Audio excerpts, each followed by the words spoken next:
Chapter 7 Lover Boy. He is so cute, which is what all of the elementary-age schoolgirls would say to each other as they walked through the halls, going to the cafeteria, physical education class or on a restroom break and they would see him. He's fine as wine, is what all of the high school girls would say about him as they spotted him in the breezeway passing classes. Darnell knew he was one of the most striking guys in the whole school. He had known this since he had all of the elementary school girls crushing on him, and he took full advantage of it by the time he was high school age. He would play the high school girls like a piano. He claimed no less than 5 girls at a time as his girlfriends. They all knew he was no good, but most of them didn't care as long as they got a piece of the most attractive, athletic, best dressed, and coolest guy in school. Other guys gained cool points by just hanging out with him. He was so charming and cool, even the female and male teachers would let him get away with more than the other students. His first year of high school in the 9th grade, he was out of school for a whole week when he told his mother he was not feeling well. His mother informed the school that Darnell was ill and will return to school next week when he is feeling better. While he was out, many of the female students sent electronic cards via text message and social media, balloons, and even his favorite candy via snail mail and home visits. His 5 girlfriends also came by to visit with him at various times, crossing each other's path, coming and going and giving each other the evil eye as they bypassed one another. After that, a week passed by. Darnell was finally better and went back to school. Things were back to normal and semester after semester passed with Darnell continuing his player, bad boy ways. He also had a hot temper and his girlfriends and male friends knew not to remotely say or do anything to make him upset. He eventually graduated high school and went to college. His bad boy, hot-tempered, player ways still remained constant, although his friends calmed theirs down, realizing it was time to grow up and stop leading the ladies on. However, this time around Darnell could only play 2 girls at a time since he realized college girls were more mature and less likely to put up with obviously being toyed with. Darnell also began skipping school, smoking marijuana, drinking, and partying a lot, resulting in him eventually being kicked off of the basketball team and dropping out of college. He started chasing even more skirts, as well as making babies left and right with various women, and very little means to pay a penny of child support. He would always talk to the caramel-complected, physically fit, and shapely girls with long curly or wavy hair.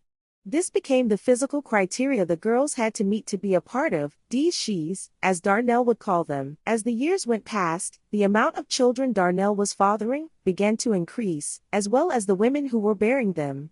They were willing to put up with all of Darnell's idiocy, at least temporarily, because he was handsome, dressed nice, was athletic, had mad swag, kept a shiny new car and always had spending money.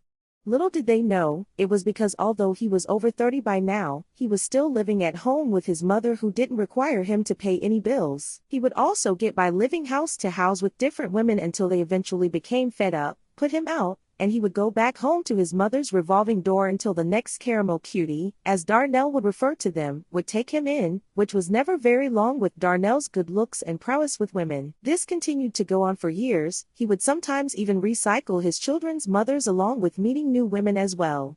Darnell would occasionally see some of his 9 kids when he was living with one of their mothers or when the holidays rolled around, which is when his mother would demand to see all of her grandchildren at the same time. Darnell was beginning to fall apart with his partying, player ways, and lifestyle of getting high.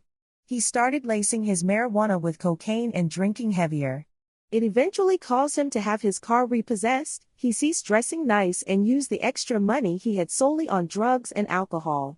He finally secretly checked himself into a rehabilitation facility for help with his substance abuse issues and his anger management problems, which was also getting worse. Once he was halfway through the treatment program, he finally confided in his mother, whom he was very close to, about his drugs and heavy alcohol use, and as he knew she would, she maintained her undying support. Darnell admitted to his mother. He was embarrassed to tell her initially because he knew how highly she thought of him. He began speaking more personally with his substance abuse counselor, Miss Pruitt, as she gained his trust over time in treatment. He admitted to her that he had never felt as comfortable telling his problems to anyone as he did with her and disclosed how he always buried his sad or negative feelings and thoughts in order to maintain his image. Miss Pruitt was Darnell's physical type, but he respected her, knew not to cross the line with her and surprisingly kept it professional, only complimenting her once. She was open-minded, non-judgmental, made him feel relaxed, and let him know it was okay to share his true feelings, and would never have to worry about anything he said ever being repeated. Miss Pruitt asked him what was he suppressing with his excessive drug, alcohol use and negative behavior. Darnell, Mr. Hardcore Ladies' Man, began divulging with tears pouring out of his eyes and down his cheeks, the event that led him down his path of destruction.